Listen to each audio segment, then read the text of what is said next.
one more point I get time to make today. Turn to James chapter 2. Verse 14.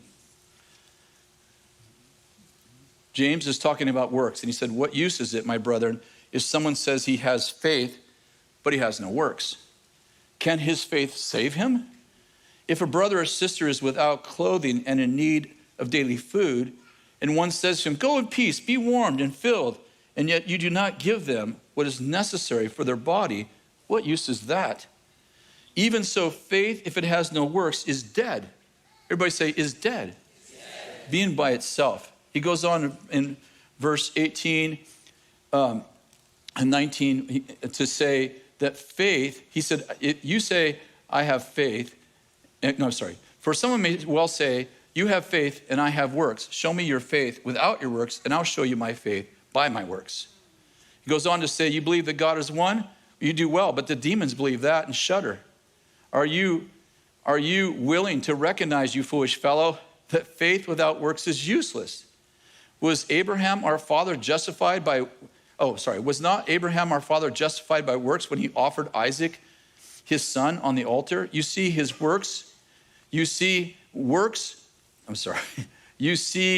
that faith was working with his works. As a result of his works, faith was perfected. And Abraham believed God, and it was reckoned to him as righteousness. And it goes on to say, verse 26, for just as the body without the spirit is dead, so faith without works is dead. Faith without works is dead. And I'd like to point out that works catalyze faith. So what do I do when I'm in the trial of faith? Well, one thing I do, right, we already talked about it, is faith is voice activated. So I begin to speak to my mountain.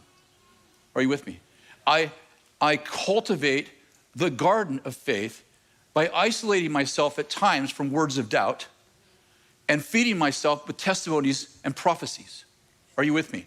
I'm just telling you, like, what do I actually do when I'm in a trial of faith?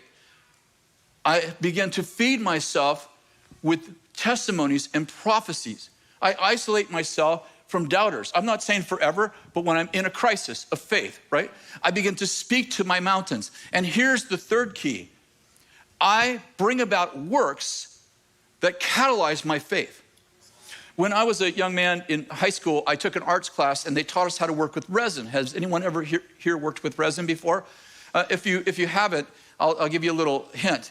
You usually go down and you buy resin in gallons. So you buy a gallon can of resin, and then you have to buy a catalyst to make the resin hard. Otherwise, it just stays runny and gooey. And the first time I went down to buy it, the teacher said, hey, everybody has to go buy a gallon of resin and a catalyst. And so I went down and bought the gallon of resin. They gave me a catalyst, and the catalyst was like this little 2-ounce bottle.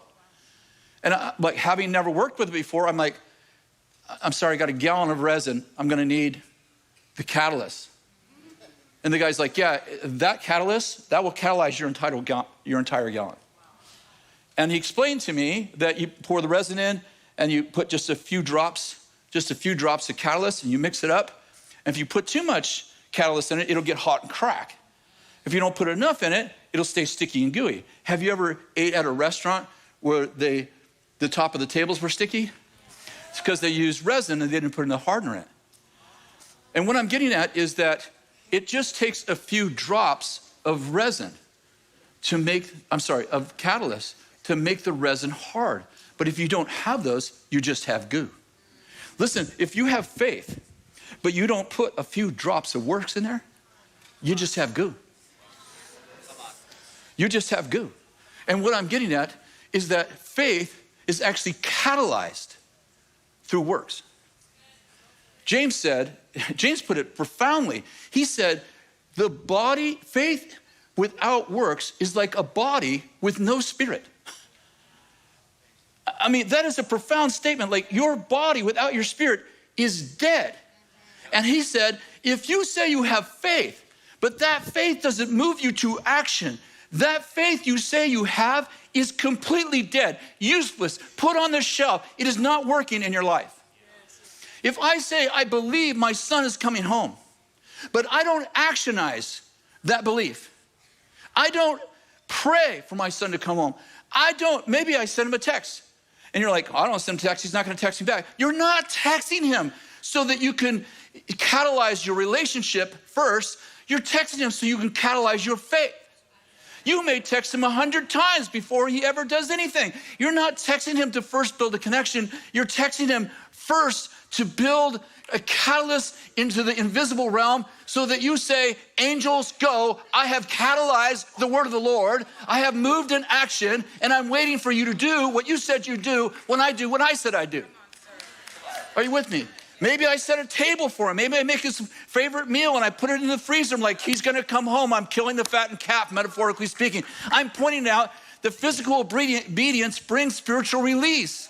I can't sit there as a victim and, pick my nose hairs. Wow. Even if you're not a victim, don't pick those nose hairs, if you know what I mean. Are you with me? I'm just pointing out that faith is catalyzed through action. If I'm wondering why what I pray for and, quote, believe for isn't happening, maybe I should go back and check through my list. Have I spoke to my mountain? Have I built a garden of faith, or am I entrenched in doubting and wonder why nothing happens? Because James says you'll be a double-minded man, unstable in all his ways. The word unstable means a man who cannot stand straight. I'm a man who can't stand straight when I am double-minded. Oh, it's going to happen